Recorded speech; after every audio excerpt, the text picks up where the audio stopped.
एक दफा का जिक्र है, सूखापुर गांव के करीब एक जंगल था जहां चूहों का एक बहुत बड़ा सोने का घर था। वो घर एक वीरान जंगल के बीचों बीच था। उस घर में बहुत सारे चूहे हंसी खुशी रह रहे थे। जंगल के करीब गांव में रागा नाम का एक सेठ रहता था। वो बहुत जालिम इंसान था। उस सेठ के पास एक बहुत अच्छी जमीन थी जिस पर वो मजदूरों से काम करवाया करता था। उसका एक मुंशी था जिसका नाम मीठा था। हाँ मीठे, फसल पर सब ठीक तरह तो काम कर रहे हैं ना? हाँ सेठ साहब, बहुत अच्छा काम कर रहे हैं। कभी कभी सुस्ती दिखाते हैं तो मैं उनको एनर्जी का इंजेक्शन लगा देता हूँ। एनर्जी का इंजेक्शन? वो कौन सा इंजेक्शन है मीठे? सेठ साहब, जब मुझे लगता है वो काम में सुस्ती दिखा रहे हैं तो मैं कहता हूँ जल्दी काम करो, मालिक डबल तनख्वाह देंगे। तो उनकी स्पीड ऐसे बढ़ जाती है जैसे किसी ने उनके पीछे बाउला कुत्ता छोड़ दिया हो। जवाब नहीं तेरे दिमाग का मीठे। तेरी इसी हाजिर दिमागी की वजह से तुझे काम से निकालने का दिल नहीं करता। शाबाश, बहुत अच्छा काम कर रहा है तू। बहुत शुक्रिया मालिक जो आप इस बंदा नाचीज पर इतना भरोसा करते हो। उसी गांव में एक बहुत गरीब आदमी रहता था जो जंगलों से लकड़ियां काटा करता था। एक दिन वो लकड़ी काट रहा होता है कि अचानक दरख्त से लकड़ी टूटती है तो अंदर एक सोने की हांडी पड़ी होती है। वो गरीब आदमी बहुत खुश हो जाता है और उस हांडी को निकाल कर अपने साथ ले जाता है। देख बेटा देख, मैंने दरख्त पर कुल्हाड़ी चलाई तो अंदर से सोने की हांडी निकली। अब्बू जान, इसमें तो सोने के सिक्के हैं, मतलब अब हमारी गरीबी हमेशा के लिए खत्म हो जाएगी। हाँ बेटा, अब हमें किसी के आगे हाथ फैलाने की जरूरत नहीं पड़ेगी। बिट्टू का दोस्त ये सब देख रहा होता है और चुपके से वो वहाँ से चला जाता है और उसी सेठ के पास आ जाता है और उसे हांडी के बारे में बता देता है। ये तुम क्या बोल रहे हो? ऐसा भी भला हो सकता है कि दरख्त से सोने की हांडी निकले? सेठ साहब, मैं सच बोल रहा हूँ, मैंने खुद अपनी आँखों से देखी है वो हांडी। आपको यकीन नहीं आ रहा तो आप खुद जाकर देख लो। अगर ऐसी बात है तो चल मीठे, वहाँ पर चल। वो वहाँ से निकल जाते हैं। अब आएगा मजा। सेठ तो उनके पास वो हांडी नहीं रहने देगा। हम गरीब रहे और बिट्टू अमीर हो जाएगी, मैं नहीं होने दूंगा। वहाँ जब सेठ पहुँचता है तो उसके हाथ में सोने की हांडी देखकर हैरान रह जाता है। अरे वाह, वो लड़का तो बिल्कुल ठीक कह रहा था। इस बाबे को तो वाकई सोने की हांडी मिली है। लाओ ये हांडी मुझे दे दो। सेठ साहब, ये आप क्या बात कर रहे हो? ये हांडी मैंने अपनी मेहनत से हासिल की है। मैं तुमसे ये हांडी मुफ्त में नहीं ले रहा। इसके बदले तुम मेरी जमीन ले लेना। कुछ दिनों बाद फसल की कटाई हो जाएगी, फिर वो जमीन तुम्हारी हो जाएगी। लाओ ये हांडी मुझे दे दो। सेठ उनकी एक बात नहीं सुनता और वो हांडी ले लेता है और वहाँ से चला जाता है। बिट्टू और उसका बाप उदास खड़े उन्हें देखते रह जाते हैं। सेठ वो हांडी लेकर अपने घर के अंदर रख देता है। वहाँ कुछ चूहे खाने की तलाश में गांव का रुख करते हैं और उस सेठ के खेत में आ जाते हैं और फसल खाने लग जाते हैं। जब मीठा खेत में आता है तो चूहों को देखकर उसे बहुत गुस्सा आता है। तेरे की ये चूहे कहाँ से आ गए? हुर्र हुर्र, भागो यहाँ से। वो सब चूहे वहाँ से भाग जाते हैं, लेकिन अब उन्हें खाने के लिए सेठ का खेत मिल गया था। मालिक मालिक, गजब हो गया। जब मैं खेत में गया तो देखा वहाँ बहुत सारे चूहे फसल को खा रहे थे। ये क्या बकवास कर रहा है तू? मजदूर कहाँ पर थे? मालिक, वो सब खाने के लिए गए हुए थे तो पीछे से चूहों ने फसल को खाना शुरू कर दिया। मीठे, इन चूहों का बंदोबस्त कर। अब जब वो आए तो उन्हें मार मार के उनका कचूमर निकाल दे। ठीक है मालिक, मैं ऐसा ही करूँगा।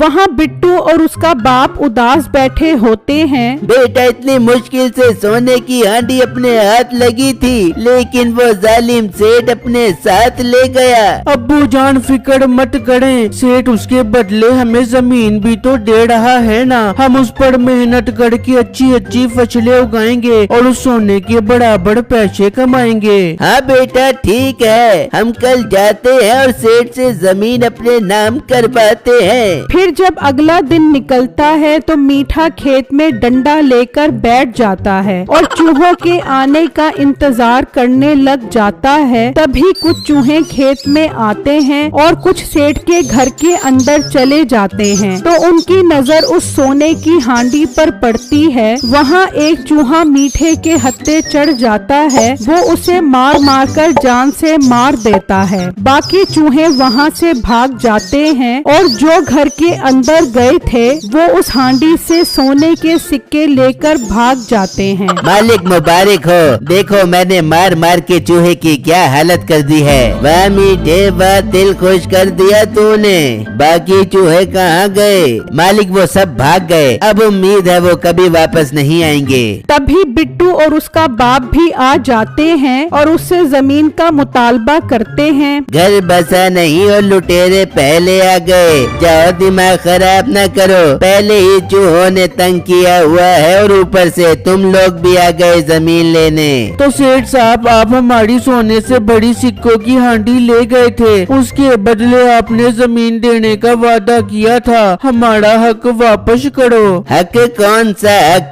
चलो भागो यहाँ से। तेरे बाप को वो हांडी दरख्त में से मिली थी, कौन सा तेरा बाप जहेज में लेकर आया था। बड़े आए हक लेने, निकलो यहाँ से। बिट्टू और उसके बाप को ये सुनकर यकीन हो जाता है कि सेठ ने उनके साथ धोखा किया है। वो उदास होकर वहाँ से जा रहे होते हैं कि देखते हैं एक चूहा वहाँ से सोने का सिक्का लेकर जा रहा होता है। वो दोनों उसके पीछे पीछे जाते हैं। वो जंगलों के रास्ते से होते हुए आखिरकार उस जंगल तक पहुँच जाते हैं जहाँ बहुत सारे चूहे होते हैं। मालिक, उसने हमारा एक साथी भी मार दिया है। हम बहुत मुश्किल से अपनी जान छुड़वा कर आए हैं। मौत तो बहुत जालिम आदमी है, उसकी हिम्मत के उसने मेरे साथी को मारा। हमला कर दो उसकी फसल पर। मालिक, उसके घर एक हांडी भी थी, उसमें बहुत सारे सोने के सिक्के थे, कुछ तो हम ले आए हैं। आज रात को उसकी सारी फसल तबाह कर दो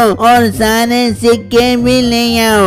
बिट्टू और उसका बाप ये सारा मंजर बहुत हैरत से देख रहे होते हैं। वो आंख बचाकर चुपके से वहाँ से निकलते हैं। वहाँ सेठ चूहों की वजह से बहुत परेशान होता है। मीठे, वो चूहे बाज नहीं आएंगे, तूने उनका साथी मार दिया है, वो दोबारा जरूर आएंगे, इसलिए उनका मसला हमेशा के लिए हल करना होगा। उन सब चूहों को जाल में पकड़ना होगा। मालिक, आप फिक्र ही मत करो, मैं आज रात को ही जाल लगाकर उन्हें पकड़ूंगा। फिर जब रात होती है तो मीठा जाल लगाकर बैठ जाता है और चूहों के आने का इंतजार करने लगता है। तभी वहाँ बहुत सारे चूहे आ जाते हैं और बहुत सारे चूहे सेठ के घर के अंदर चले जाते हैं। मीठा जाल छोड़ देता है और काफी सारे चूहे जाल में फंस जाते हैं, लेकिन बाकी के चूहे सारे सोने के सिक्के ले जाते हैं। अब्बू जान, देख रहे हो ये चूहे साढ़े सोने के सिक्के ले जा रहे हैं। जब सेठ को पता लगेगा कि उसके सोने के सिक्के चोरी हो गए हैं तो वो हम पर ही शक करेगा। तो बेटा, हम उसे बता देते हैं कि सिक्के चूहे ले गए हैं। नहीं अब्बू जान, हमें कोई और हल निकालना होगा जिससे हमें साढ़े सोने के सिक्के मिल जाएं। तो पागल तो नहीं हो गया? देखा नहीं वो कितने सारे चूहे हैं, काट काट के हमें मार देंगे।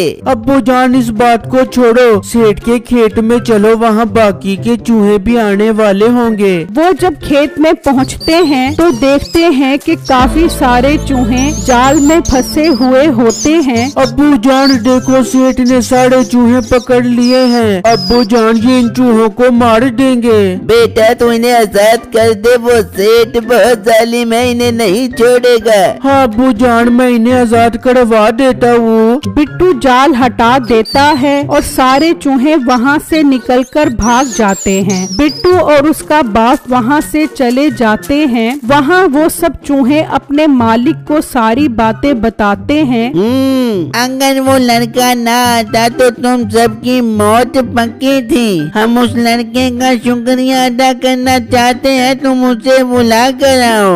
एक चूहा वहाँ से निकलता है और बिट्टू के पास आता है। लड़के, तुम्हारा बहुत बहुत शुक्रिया जो तुमने हमारी जान बचाई। हमारे मालिक तुम्हें बुला रहे हैं। चूहे भाई, मुझे बहुत डर लग रहा है, तुम्हारा मालिक मुझे मार न दे। नहीं, हमारा मालिक बहुत अच्छा है, वो तुम्हें बहुत अच्छा इनाम देगा। तुम चलो मेरे साथ। हाँ बेटा, तू जा, तूने उनके साथ नेकी की है, तुझे कुछ नहीं होगा। फिर बिट्टू उस चूहे के साथ चला जाता है और चूहे के सरदार को सारी बात बताता है। ये तो सेठ ने तुम्हारे साथ बहुत ज्यादती की है। मेरे चूहे सारे सिक्के ले आए हैं, वो तो तुम्हें वापस मिल जाएंगे, लेकिन तुम उस सेठ को उसके अंजाम तक पहुंचाने में हमारी मदद करो। चूहे अंकल, मैं आपकी क्या मदद कर सकता हूँ? तुम बस उसे किसी तरह जंगल में ले आओ, बाकी हम उसे उसके अंजाम पर पहुंचा देंगे।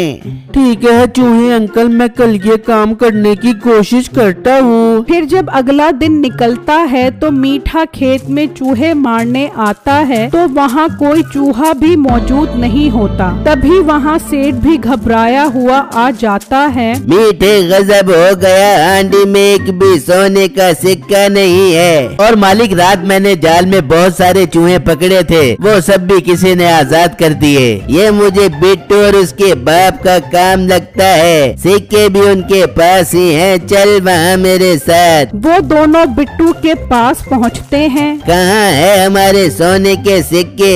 निकाल, वरना मैं तुझे मौत के घाट उतार दूंगा। सेठ साहब, मुझे कुछ मत कहना, मैं बताता हूँ वो सिक्के कहाँ पर हैं। कहाँ पर हैं वो सिक्के, जल्दी बता। सेठ साहब, वो सिक्के मैंने जंगल में रखे हैं, चलो मेरे साथ चलो। बिट्टू और उसका बाप जब उन दोनों को लेकर जंगल में पहुंचता है तो वो वहाँ चूहे के सोने का घर देखकर खुश हो जाते हैं। अरे वाह, ये तो बहुत बड़ा चूहा घर है, हमारे तो मजे हो गए। ये सोने का चूहा घर अब मेरा है। तभी वहाँ बहुत सारे चूहे आ जाते हैं। बिट्टू, ये तो बहुत सारे चूहे आ गए हैं, हमें इनसे बचाओ। सेठ साहब, अब आपको कोई नहीं बचा सकता, आपकी यही सजा है। फिर वो चूहे उन दोनों को काट काट कर मार देते हैं और उनका सरदार बिट्टू को सारे सोने के सिक्के दे देता है और बिट्टू उस चूहे के घर के अंदर चला जाता है।